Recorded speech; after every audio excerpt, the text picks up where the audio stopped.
Olá, Rede, tudo bem? Hoje eu vim falar para vocês que o painel econômico financeiro, a terceira edição, já está disponível e nós vamos enviá-lo no link dessa programação. Vou passar rapidamente pelos resultados, mas já vou deixar preparado um vídeo com uma explicação bem mais completa. A gente passa por cada um dos indicadores, explico cada um deles e a gente faz uma análise um pouco mais profunda, certo? Aqui é mais para a gente dar o recado mesmo do que vem acontecendo. Então, nesse período, deixei aqui as explicações todas, e o que eu mexi na formatação do relatório dessa vez é que eu coloquei sempre as comparações com o mesmo período do ano anterior. Então, a gente está olhando janeiro, abril de 24 contra janeiro, abril de 23.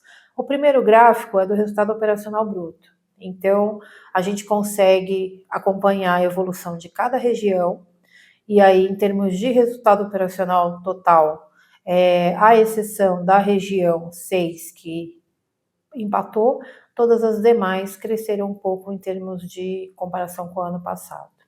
Essa curva aqui mostra o percentual de crescimento de cada uma das regiões, e aqui em cima a gente vê que no total o resultado da rede cresceu em 14%.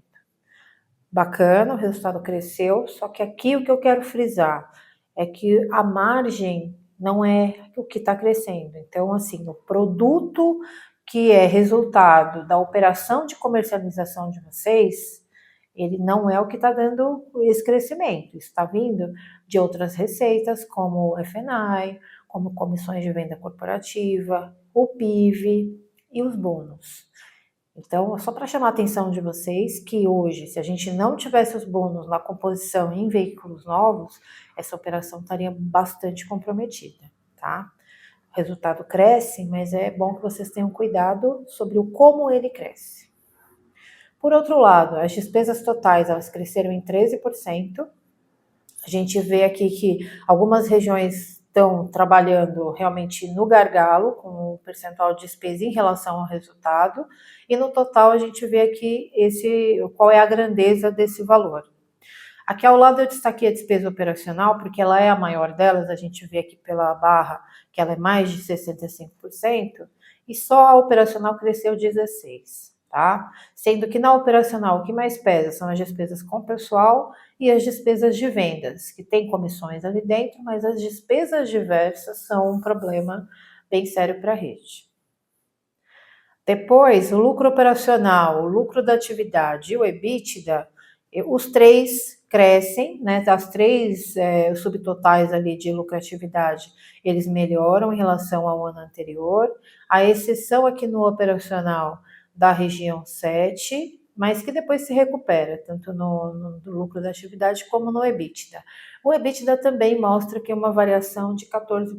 Então, aquele efeito que teve no ROB, ainda que as despesas tivessem aumentado, ele reflete aqui no EBITDA depois. Então, de fato, o resultado da rede foi um pouco melhor. Mas também a gente precisa considerar que no mês de março teve a entrada da Disal, o que sempre causa um efeito. Embora não vá impactar aqui no EBITDA, porque o Disal entraria como uma receita financeira, de toda forma, se a gente for analisar o lucro líquido, isso vai aparecer, tá? Então, de novo, o resultado da rede cresce, mas ele não cresce porque a margem melhora, ele cresce porque outras receitas estão compondo esse resultado. Em termos de retorno, ele, em relação ao abril do ano passado, ele cresce em 0,5 ponto, tá? Efeito desse crescimento que a gente teve agora em 2024. O capital de giro próprio, o que eu coloquei aqui? Desse lado, eu calculo regionalmente qual é o volume de capital de giro que a rede tem disponível. Então, aqui tem saldo de banco, caixa, os estoques e os recebíveis, já líquido das obrigações de curto prazo. E aqui do lado, eu transformo isso em unidades. Então, o que a gente faz? Pega esse capital de giro, cada um dos concessionários pode calcular o seu, pega o capital de giro próprio e divide por esse preço médio, que é o preço médio revendedor Volkswagen. É aquilo que ela calcula mensalmente com base nas operações de vocês. Então, visualmente, a gente já consegue ver que o preço médio ele cresce, apesar dessa caixinha aparecer aqui, de 110, o preço vai para 119 mil. E Com esse gráfico aqui da direita, o que a gente quer mostrar? Que o poder de compra da rede vai se comprometendo à medida que esse preço aumenta. Então, ou a rede põe mais capital na operação, ou então ela vai passar a comprar menos unidades. Então, na região 1, a gente vê que houve esse crescimento de capital. Na 2, a 3 é um pouco mais acentuado, a região 4 recua um pouco, a 5, a 6 tem uma variação aqui na 5 um pouquinho maior, a 6 fica praticamente igual e a 7 também cresce um pouquinho. Mas em unidades a gente vê que não houve uma variação tão grande, é um pouquinho mais na região 3, tá? E fora que esse capital de giro não é só de veículo novo, tem o veículo usado, que com o nosso mix ele também fica mais caro, né? Porque está entrando um carro usado de preço médio superior ao que entrava no passado, e peças também sofre aumento no preço da peça. Então, a exigência de capital ela vem com a evolução da operação também. Então, o que a gente quer mostrar é se o poder de compra da rede se manteve igual ou se ele está piorando. Então, a gente vê que ele está aqui muito parecido com o que tinha anteriormente, porque a rede está fazendo essa compensação. Em termos de participação, eu coloquei os 2 anos aqui nesse gráfico também. Então, na participação do faturamento, a área de veículos novos, ela tinha uma participação maior, esse ano está um pouco menor. Por quê? Operações como novos e como assistência técnica, elas tiveram um incremento aqui no seu faturamento. O veículo usado, uma parte por conta do preço, né, que subiu, então isso acaba afetando aqui também. O contraponto disso é que no resultado isso não se reflete. Veículo novo ainda tem a maior parcela de participação e depois peças acaba crescendo bastante. E o incremento que houve na assistência técnica, ele não se transforma em resultado, tá? Porque o volume, a carga de despesa na assistência técnica ainda é bastante elevada, então esse reflexo não recai aqui.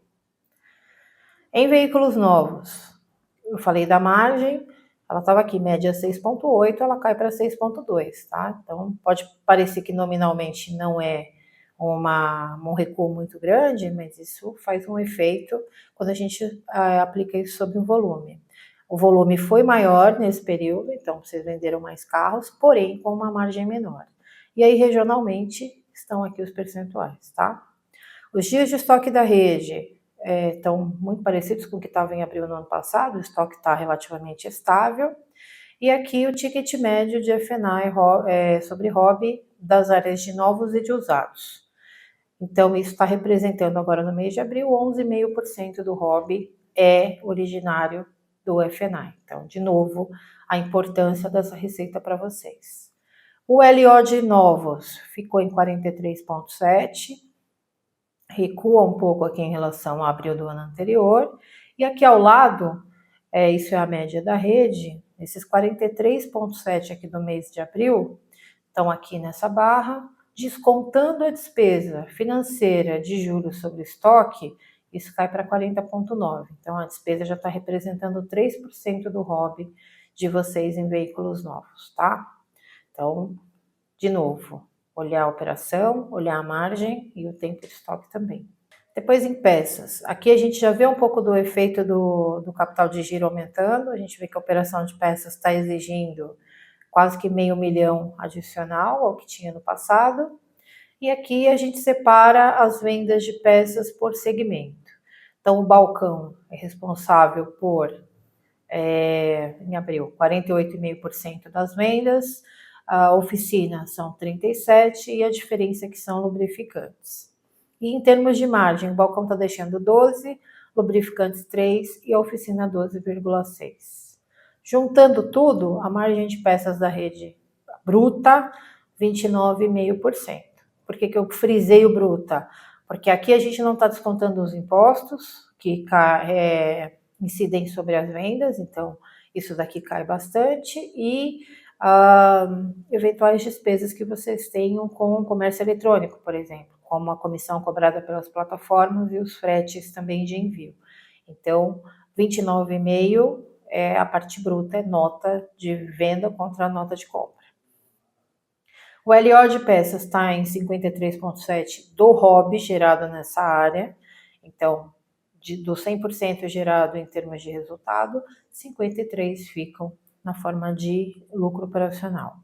E o estoque da rede está aqui, a região 1 com 79 dias e as demais regiões operando perto do 100 ou acima disso. Então, a rede está estocada e isso naturalmente compromete o giro de vocês e o dinheiro fica mais tempo parado no estoque. Então, nunca é bom esse indicador mostrando acima de 100 dias. A mão de obra cresce na oficina, consequentemente, isso melhora o percentual de lucro bruto, né, em relação ao ano passado, não necessariamente em relação aos meses anteriores, mas melhor que no ano passado.